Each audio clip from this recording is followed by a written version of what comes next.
All right, so let's go back to Kpemka. Yes. Birth. How did you grow up? Were you in some affluent family? Let me state categorically that I did not have the privilege of growing up in an affluent family. Okay. Both parents of mine had never been to primary one. Okay. They were both not lettered. Okay. Though my father was an exceptionally intelligent person, my mother, somebody who loved me so much and all that, but they were never educated in whatever form. And so the growing up was really difficult because coming from a family of, my father had 2 wives. Okay. And were 11 children. 3 of us boys, the rest ladies. Wow.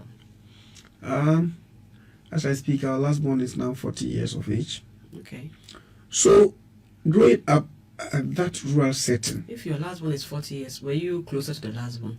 Very close, 7 years difference. Yeah, I can see that. So, so what's so intriguing is that growing up at that village, at that time, Gifty, there's this confession I have to make. It was a fashion at that time. Okay. As it is a fashion among you today to do other things. It was a fashion at that time to go to La Côte d'Ivoire. Okay. And then do labor for 1 year. And then after that, you were paid some money. And then you bought yourself a bicycle. And then a 4-battery tape recorder. And when you came back home, you were a champion. Yeah, you put it on your shoulder. That's it. And then the whole village, everybody will hail you. Then the hero goes. So we started primary school as 62 of us. Wow. P1. Okay. And in P6 we're 3. You don't say. 3 people in the class. 3 of us were in P6. Because everybody else along the line had to go to Côte d'Ivoire. Wow. Because that was the motivation. Okay. And in fact, those of us who remained in school at the time were called all sorts of names. That were lazy people and etc. And that people's children shouldn't come near us because it will influence them to also be lazy. Okay. It was such a bizarre situation. But my parents understood education, even though they were illiterate. And they kept prompting me to go for gold. And with all the difficulties and poverty and etc., it didn't deter me at all. Because at a very early age, I was motivated by a lot of factors. And my elder brothers, not direct cousins and nephews and etc., will meet in the evening. Those of them who were in middle school and etc., and some were in training college. They meet in the evening and they are having a chat, and at primary 3 or 4, I'm in their midst, speaking some English. and they're like, but you, where did you learn this from? In primary school and all that. And they allowed me to settle in. Okay. Some of them were 20 years and more. I was just about 8, 9 years, 10. And yet they allowed me to mingle with them. And I remember one of the historic things, Gifty, I've never forgotten this, in 1986, 87, when Sankara was overthrown by Kampore in a palace school in Burkina Faso. 6 o'clock news that evening. That time our favorite news reader in GBC was Daniel Ejay. Okay. He had just presented the news and we're all seated. At that very early age, we're all seated, having conversations and etc. When we finished, I left for the house and left my other elder persons who were listening. And then an hour later, I was called to come back there. And I went back, there were more than 30 people. They said, they have forgotten what happened, the names of those who were involved. And I repeated, I said, the newsreader said that Captain Thomas Sankara had been overthrown by Kampore. And at that age, and all of them were shocked. I remember that one of them carried me so high, and then again I went back home. And one thing I must tell you is that I had everything to do with education at that time. I participated. Anything having to do with entertainment and everything, I shunned it. You had a free. I was just indoors, okay, and with my lantern, okay, reading. Okay. It wasn't even lantern. I don't know. the hairdressers use it these days. Abobo or something. Yeah. Bobo. That's what we used to. I would go and buy my kerosene and come and strike my matches. And that's what I was using to read in the room. Okay. I remember very well. And then at a point in time, I had my own room roofed with thatch, and then my gate was made up of iron sheet. That's okay. You know. I remember very well. And then I would open and it would be so noisy. Then I'll hold the iron sheet attached to the gate by a stick tied to a rope inside. Wow. You know. And I was enjoying it. Humble beginnings, yeah. And I tell you, humble beginnings. I like repeating this wherever I go. Okay. So I continued, and I recall that in 1988, towards the end of the year, I was in middle school Form 2, moving to Form 3. That was the last batch of middle school education. Okay. When they had converted to junior high. So we're in class when they came to tell us that all of us should compulsorily convert to JHS. Okay. And I was like, hey, I am not interested because I want to be in the old system. All my colleagues agreed. But I stayed with them for 8 months, enrolled late entrance to Boku Secondary. Fortunately for me, I emerged tops. Okay. In that entrance exam. Okay. And then I went to Form 1 in 1989. Okay. You know. And as I indicated, one had to do it the hard way. Sure. So I went through Form 1 to Form 5 in Boku Senior High School. And there's a bit of a story that I cut out, which is emotional, but I have to say it. In 1993, when I was in Form 4, school reopened on the 3rd January, I remember. And that the reopening day, I didn't have money and I needed books. Form 4, because you do Form 4 and do Form 5. I needed books to be able to learn. So I sought my father's permission that, look, you've done your best, but you don't have it. So let me go to Cote d'Ivoire and labor for a month. And then make some money, then I can come back and buy the books. He allowed me. I got there. And that was reopening day. Gifty, believe you me, I spent 62 days in Cote d'Ivoire when school was in session. That's 2 months. I returned 3 weeks to vacation. Wow.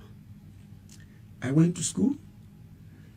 My late housemaster, may his soul rest in peace. He was from Navrungo. He was very angry with me. In fact, the day I arrived in school, it was like some king had arrived in Boku Secondary. There was spontaneous jubilation across the campus because people had thought that my education had terminated, in spite of the fact that I was among the brightest in class. And so it was a very, very emotional one. So the teacher, having listened to my explanation, accepted me and convinced the administration, and I was allowed. Then, just the following week, prefectorial elections, and I went for assistant library prefect, because 6 formers were the substantive and we were assistants. When I went for the vetting, the question was, if school reopens and for 2 months the library prefect is not around, what happens? Who is supposed to take care of the place? I gave them an answer, and I remember that 3 of the panelists shed tears. Okay. The circumstances that led to my situation. And then they allowed me, and we're 3. They wanted 2. Let me just chip in. The library you went in for, was it because you couldn't afford the book, so you wanted that opportunity to be reading, or? It was one of the reasons, and also to serve the people in that capacity, because I was somebody interested in reading. I actually did literature in English and English language and all that. So I was interested in reading. So they passed me as their first assistant to the 6th former, and we started exams. Haven't learned nothing for 2 months.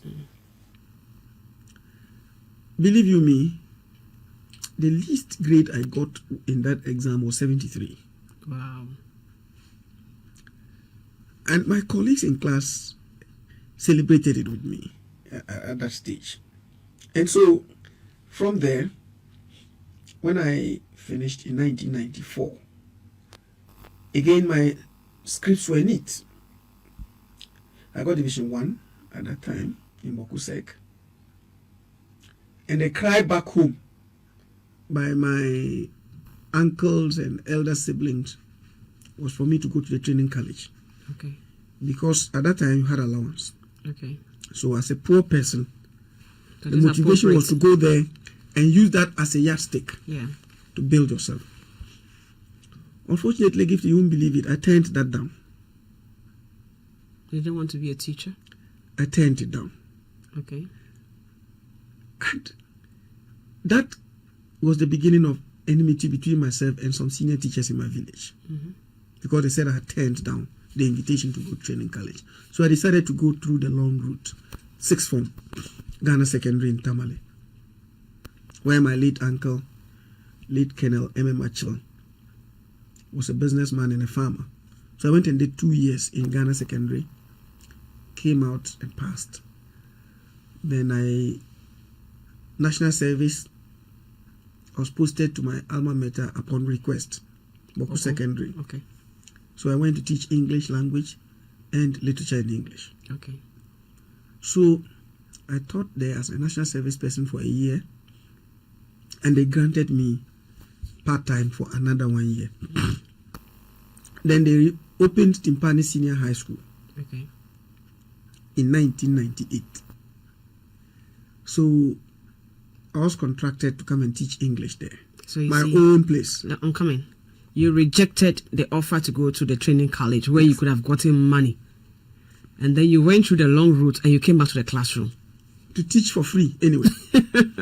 Because that was the beginning of the school and they had no teachers at all. So I taught without any financial inducement or motivation whatsoever for 1 year and some months. Then I landed admission to Lagos. And your father was just himself, like sitting. He said that his blessing was on me. Okay. And that I should do things that will bring up myself in the future in a manner that he will be proud of me. Oh, okay. He should be by now. I'm coming to that. Okay. So it was a very interesting one. So immediately I taught there for that period. And then I got admission to Lagos in 1999. That was the first time they introduced fees in the university. Okay. 1999. What you do not know is that the first time university students paid fees in Ghana was in 1999. Okay. And we went on a series of demonstrations. And I remember former president released soldiers and police on us. They beat us properly in Accra. And we ran helter-skelter and all that. But then Chairman Rawlings was about to leave. Absolutely. Okay. Then he closed down the university. Okay. Then later, we went back. I can tell you that at that time, to pay the fees, which was 30 cedis, and to be able to get accommodation and feeding was a problem. So I had to do what we call perching. Somebody who was officially in residence accommodated me. Yeah. Interestingly, I went through hell on earth because of financial constraints for the first year, and then it ended successfully. And before the first year ended, I remember, and I have to be very brief in this, the 2000 elections, the various political parties came to Lagos to canvass for votes, and it was like they were delivering their manifestos. All the parties were represented. And when they finished, I raised my hand, and I was asked by one journalist who was moderating to ask a question. And I asked all the panelists a general question, what they were going to do if they won power about national reconciliation, because that was the only way Ghana could move forward. And one of the moderators of that program was now Supreme Court Judge, Professor Henrietta Mensah Bonsu. Okay. That question alone, I never knew, won her heart.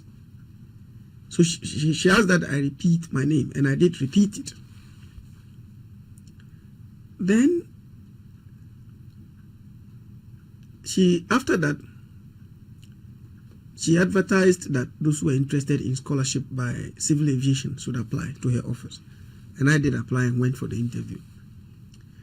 Later, 3 days later, she called me and said, look, in the interview, you topped everybody. But the people are saying they want only final year students. And so you do not qualify. So sorry about that. I went away very dejected. Then the first year was over. Second year, when I went back to register, I got to this lady's table. She was our hall tutor. When I got to her table, she took my result, my particulars, looked at it and looked at the name and said, go and sit down and wait for me. And I was like, hey, what's happening? Any offense committed or something? My heart was pumping in abnormal gifty. So immediately, I went to sit. And 5 minutes later, she abandoned the registration and came and held my hand like a mother will hold the hand of a child. She put my hand on her armpit, and then she dragged me, literally dragged me into the dining hall where they were selling food and said, oh, give this young man 3 coupons, breakfast, lunch, and supper. Wow. Your day is made. I was in a trance or something. So they gave the 3 coupons to me, and she said they should give me another 3 for the following day. Then she did all my registration and then assigned me to a room. I went into the room, E6 or something, or was it E13 in Lake Akwafo Hall. So I went into the room. The following morning, around 8 a.m., there was a knock on the door. Oh, hall tutor is looking for you. Who is Kpemka? And I came out. She said, oh, tomorrow morning, go to economics department. Knock on room number so and so. There are some people there who want to talk to you. I got the gifty. I saw 3 people seated. They asked me to tell them a story about myself. I started in the middle of it. They were emotional, so they stopped me. And they asked me how much the fee was. I told them the fee. Accommodation, I told them. Then they asked me to put together how much I spend a day. And when I told them... Do you even have something to spend? When I told them... It was very sad. When I told them, they looked at each other. And they multiplied it by 3. What I said I would spend a day, they multiplied it by 3 and gave me a check covering the whole semester. Wow. So that was like, you didn't get a scholarship, but somebody was taking care of you. So this was now another scholarship. Oh, okay. They had gotten another scholarship for you, okay. But it was selective. Okay. I was the only one. Yeah. So they paid my entire fees, asked me to go and bring all the books I wanted. They bought everything for me. And for the rest of the 2 years, I was successful. You were on scholarship. So I finished, came